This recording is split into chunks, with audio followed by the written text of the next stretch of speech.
ఆంధ్రప్రదేశ్ ప్రజల్లో చిన్న నిరాశ ఉంది. ఎందుకంటే గత 5 సంవత్సరాల్లో వాళ్ళు పడ్డ కష్టం, వైసీపీ నుంచి పడ్డ కష్టం, చంద్రబాబు నాయుడు గారు అందరినీ జైల్లో చేయాలి, వాడిని అంబటి రాంబాబుని లోపల పెట్టాలి, వీళ్ళు పెట్టాలి కూడా అందరూ కూడా తొందరగా ఎందుకు ఫాస్ట్గా లేరు, ఎందుకు కక్ష సాధింపు చేయరు అంటే వాళ్ళ మీద యాక్షన్ తీసుకోవాలనేది వాళ్ళకి ప్రజల్లో ఉన్నది. ఇప్పుడు ఏంటంటే ఎలా ఏం చెప్తారు? అలా జగన్మోహన్ రెడ్డి ముఖ్యమంత్రి అయిన తర్వాత కక్ష సాధింపు చర్యలు చేశాడు. బట్ చంద్రబాబు నాయుడు కక్ష సాధింపులు చర్యలు చేసినందుకే 11 సీట్లు ఇచ్చారు కదా. మనం కూడా అదే కక్ష సాధింపు చర్యలు చేయకూడదు కదా. అంటే రాజ్యాంగం ప్రకారం చేస్తా ఉంటారు. అందుకనే మీరు చూస్తే గనక ఇప్పుడు చంద్రబాబు నాయుడు గారు ప్రభుత్వం వచ్చిన తర్వాత ఏ ఐఏఎస్ అధికారులు అవినీతి చేశారో వాళ్ళందరూ కుచ్చుబిగుస్తుంది. వాళ్ళందరూ ఖచ్చితంగా జైలుకి వెళ్తారు.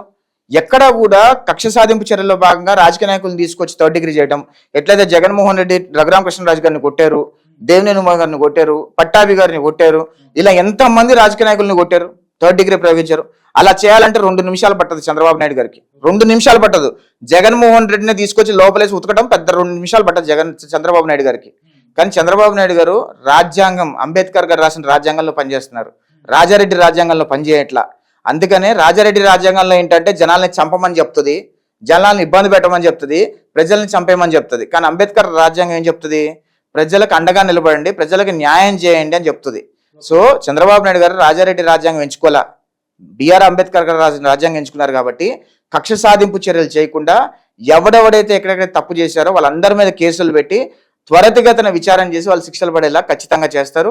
కక్ష సాధింపు చర్యలు చంద్రబాబు నాయుడు గారు చెయ్యరు. కార్యకర్తలందరూ కూడా ఒక విషయం ఆలోచన చేయాలి. జగన్మోహన్ రెడ్డి అని ఉనుమాది చేసిన తప్పులకే కదా 11 సీట్లు ఇచ్చి కూర్చోబెట్టింది. మనం కూడా జగన్మోహన్ రెడ్డిలానే మనం చేస్తే వాడికి మాకు ఎంత సంబంధం ఉంటుంది, ఏం తేడా ఉంటుంది? నేను జగన్మోహన్ రెడ్డిని వాడు వీడని ఎందుకు సంబోధిస్తానంటే I have no respect for Jaganmohan Reddy. ఒక పొలిటికల్ టెర్రరిస్ట్ జగన్మోహన్ రెడ్డి. అందుకనే జగన్మోహన్ రెడ్డి కనీసం ఒక మంచి పని చేస్తున్నా జగన్మోహన్ రెడ్డి గారు అనొచ్చు. ఒక్క మంచి పని చేయాలి జగన్మోహన్ రెడ్డి జీవితంలో. బటన్ నొక్కానంటాడు. ఏం బటన్ నొక్కాడు? బొంద ఏం బటన్ నొక్కాడు? సొంత బాబాయిని చంపేశాడు, సొంత చెల్లిని చీగొట్టాడు, సొంత బాబాయ్ కూతురు మీద కేసు పెట్టి వేధించాడు, తల్లిని దూరం చేసేసాడు. అర్థమైందా? ఆడపిల్లలతో రాజకీయం చేస్తాడు, శవాల మీద రాజకీయం చేస్తాడు, ప్రజల్ని చంపాలనుకుంటాడు, ప్రజలు సంతోషంగా ఉంటే చూడలేడు. ఇలా చెప్పుకుంటూ పోతే కోకొల్లలు జగన్మోహన్ రెడ్డి మైండ్ సెట్ మీద. రాష్ట్ర ఖజానా దోసుకున్నాడు, రాష్ట్రంలో వనరులన్నీ కొల్లగొట్టేశాడు, రాష్ట్ర ప్రజల జీవితాలు సర్వనాశనం చేశాడు, రాష్ట్ర భవిష్యత్తు సర్వనాశనం చేశాడు, రాష్ట్రాన్ని రాజధాని లేకుండా చేసేసాడు. ఇలా చెప్పుకుంటూ పోతే కొన్ని కోకొల్లలు చెప్తారు జగన్మోహన్ రెడ్డి గురించి. అందుకే జగన్మోహన్ రెడ్డి అనేవాడు ఒక రాజకీయ ఉగ్రవాది. అందుకని నాకు జగన్మోహన్ రెడ్డి మీద కొంచెం కూడా రెస్పెక్ట్ అనేది లేదు. ఓకే, ఎవరైతే జోగి రమేష్ అవ్వచ్చు, దాంతోపాటు దేవినేని అవినాష్ ఒకటి అగ్రిగోల్డ్ భూములకు సంబంధించి అరెస్ట్ అయిన పరిస్థితి. జోగి రమేష్ తనయుడు రాజీవ్ కక్ష సాధింపు చేస్తున్నారు మమ్మల్ని, చంద్రబాబు నాయుడు మమ్మల్ని ఆయన ఇంటి మీదకి నేను వెళ్ళినందుకే నా కొడుకుని అరెస్ట్ చేశారు అని చెప్పి మాట్లాడుతుంది. చంద్రబాబు నాయుడు ఇంటి మీదకి వెళ్ళినందుకు జస్ట్ వినతి పత్రం ఇవ్వడానికి వెళ్ళానని నేను చెప్తా ఒక విషయం. చంద్రబాబు నాయుడు ఇంటికి వెళ్ళిన జోగి రమేష్ ని మా కార్యకర్తలు ఎగరేసి కొట్టబోయారు, కానీ పోలీసులను అడ్డు పెట్టుకొని బతికిపోయాడు. నిజంగా వినతి పత్రం ఇవ్వాలనుకుంటే జోగి రమేష్ పోలీసులను అడ్డు పెట్టుకొని రాడు కదా.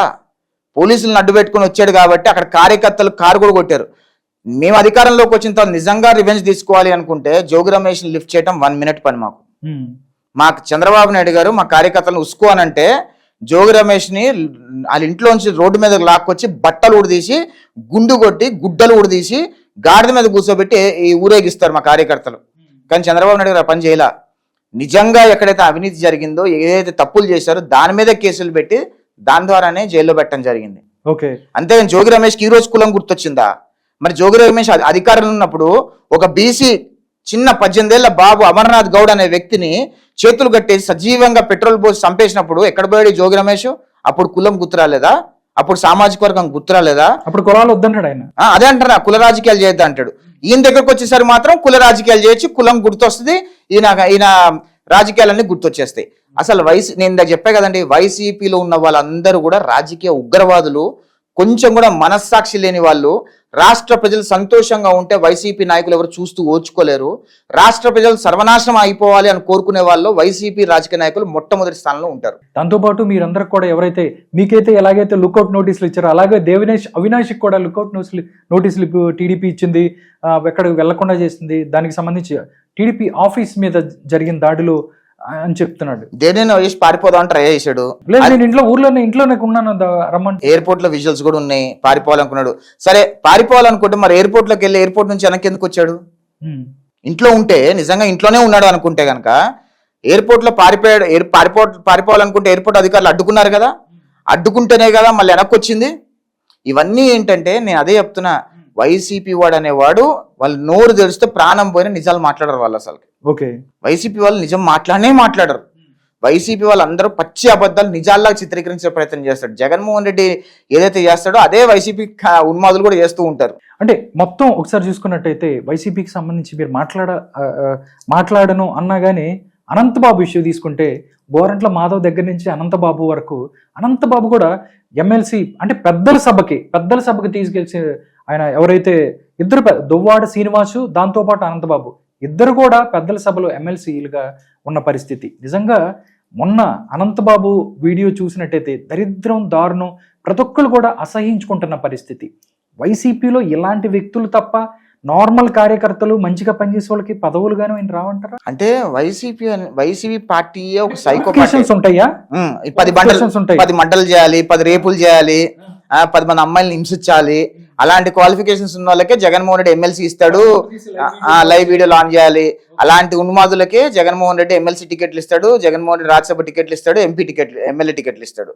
ఇక్కడ ఏంటంటే అనంతబాబు అనేవాడు ఒక డ్రైవర్ని కూడా చంపేసి డోర్ డెలివరీ చేశాడు. అయినా సరే ఎమ్మెల్సీ నుంచి ఆయన బర్తరఫ్ చేయాలి జగన్మోహన్ రెడ్డి. అంటే జగన్మోహన్ రెడ్డి మనస్తత్వం ఏంటో తెలిసిపోయింది కదా మీకు.